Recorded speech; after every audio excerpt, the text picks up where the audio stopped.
For I'm Sorry we're in the key of G, and it's mainly a Travis-picked song, if you're familiar with that style, but there are some finger changes. The introduction has a different fingering pattern, and that same finger pattern recurs a couple of times through the song, so we'll look at that carefully. The only other thing to say is that, as with so many John Denver songs, if I'm going to sing this, I have to capo it around about fret 5, and if you find that John Denver is either too high or too low for your vocal range, then try it around fret 5 with the capo and you should be just about right. Let's jump into the introduction, which sounds like this.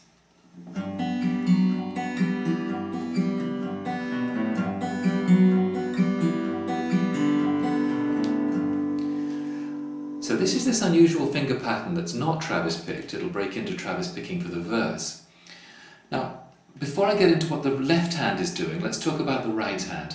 The right hand is playing in a pattern of arpeggios that essentially is going 6th string, by the way it's a G chord, so it's the 6th string 3rd fret, just with your ring finger, that's all you need. 6th string, and then 2, 3, 4, and I use ring finger, middle finger, index finger. Now you want to just get used to rolling that arpeggio up and down, well down. Practice that feeling in the right hand. If you prefer, if you're not a big fan of your ring finger, you could play that thumb, middle, index, thumb, and then the thumb jumping back to 6. You could play it that way if you prefer.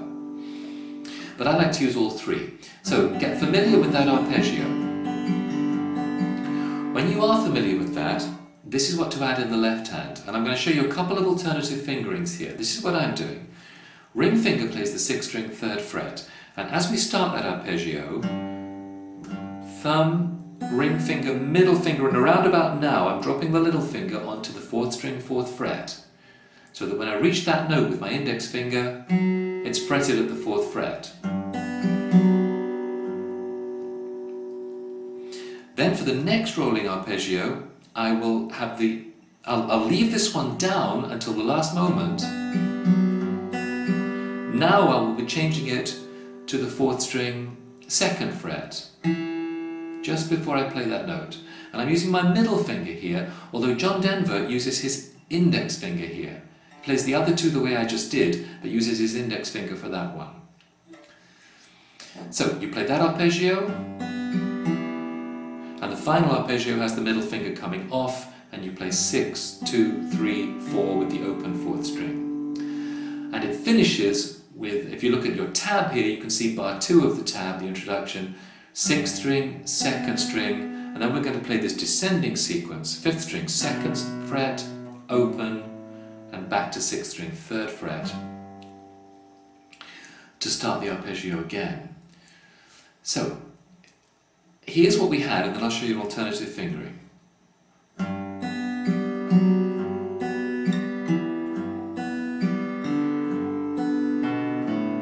And we repeat it.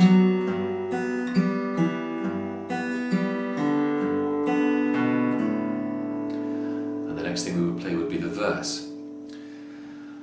Now, that fingering can be a bit tricky. That little finger coming out here to the 4th string 4th fret requires the wrist to really rock forward and the thumb to drop down the neck a little bit. If you really hate that, try using your middle finger for the 6th string 3rd fret, and then either little finger or ring finger on the 4th string, index finger, on the 4th fret rather, index finger on the 2nd fret. That will work too, to be honest with you. John Denver does use his ring finger, so do I, but it's not really a right or wrong thing. If you prefer the middle finger, go ahead and do it.